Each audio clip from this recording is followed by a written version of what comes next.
नमस्कार मंडळी, मी आज खोबऱ्याचं सारण बनवून घेते. सगळं भाजून घेते पातोळ्या बनवण्यासाठी. तर आपण या टायमाला वेगळ्या प्रकारच्या पातोळ्या बनवणार आहोत. तर तुम्ही बघा मी काय काय घेते. म्हणजे मी ह्या पद्धतीने गणपतीच्या वेळेला पण मी ह्या पद्धतीनेच हे सारण बनवते. तर पहिल्यांदा आपण ह्याच्यामध्ये तूप टाकूया. ह्याच्यामध्ये मी 2 चमचे तूप टाकून घेते. त्यानंतर ही वेलची पावडर टाकते.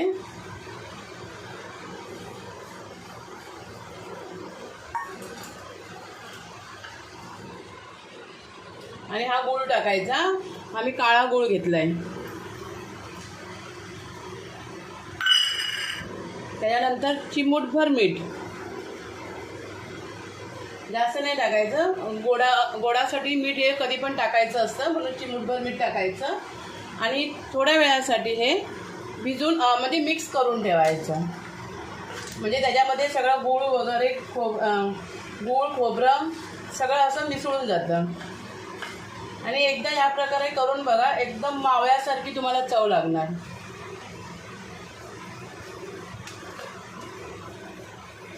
जर मला थोडं कमी वाटलं गोडीला तर मी अजून गूळ घेणार आहे. त्याच्यामध्ये पाऊण वाटी गूळ घेतलं आहे मी.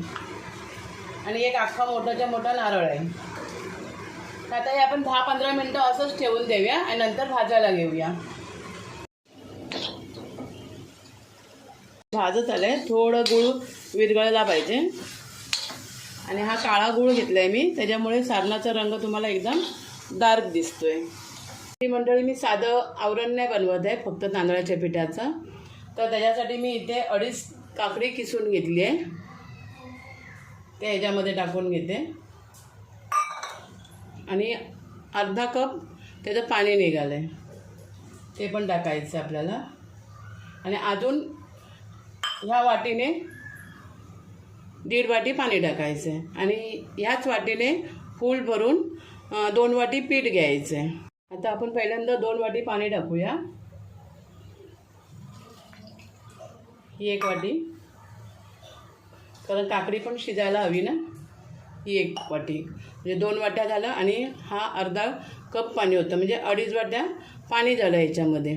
आता हे मी पहिल्यांदा शिजायला ठेवते. ह्याच वाटीने फूल भरून ही 1 वाटी घेतली आहे. आणि ही अर्धी वाटी आहे. असं 1.5 वाटी पीठ घेतलं आहे मी. हे बघा, पाण्याला आता काकडी ठेवली आहे ना, ती काकडी शिजली की पाण्याला उकळी आली की मग पीठ टाकून घेणार त्याच्यामध्ये. आता मंडळी ह्याच्यामध्ये पीठ टाकून घेते मी.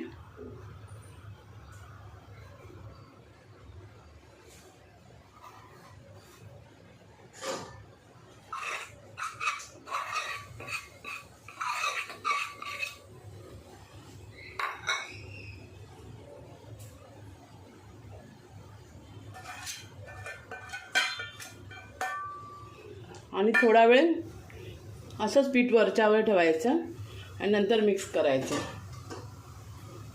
गॅस कमी करते आणि याच्यावर झाकण ठेवते. ताट काढून बघूया.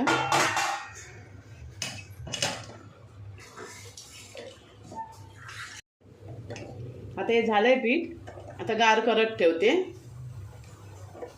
गॅस बंद करते. थोडंसं गार झालं ना की गार पाण्याचा हात घ्यायचा आणि मळून घ्यायचा. मी आता पीठ थोडं पाणी हाताला लावून मळून घेते. भाजते हात. थोडी बारीक पाहिजे होती.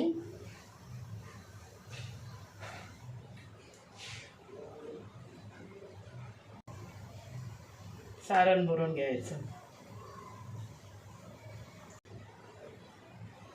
हळदीची पानं मला भेटली नाही, त्याच्यामुळे मी केळीचीच पानं घेतली. आणि हे असं फोल्ड करायचं.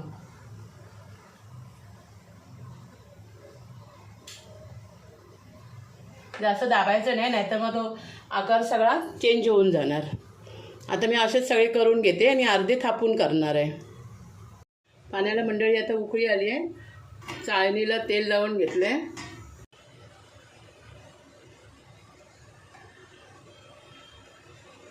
या अशा एक एक एकमेकांवर ठेवल्या ना तरी चालतात.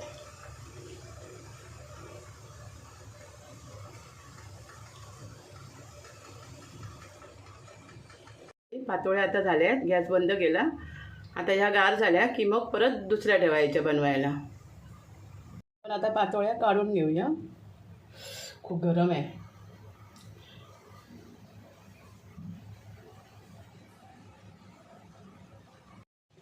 ह्या बघा मंडळी, पातोळ्या आपल्या तयार झाल्या आहेत. नुसत्या पिठाच्या नाही आहेत, तर ह्याच्यामध्ये मी काकडी किसून टाकून शिजवून मग त्या केलेल्या आहेत. त्याच्यामुळे ह्याचा कलर एकदम सफेद नाही येणार, कारण काकडीचा जो कलर आहे ना तर थोडा ग्रीनिश आता पिठाला येतो कलर. व्हिडिओ तुम्हाला आवडला तर एक लाईक, शेअर आणि सबस्क्राईब करा.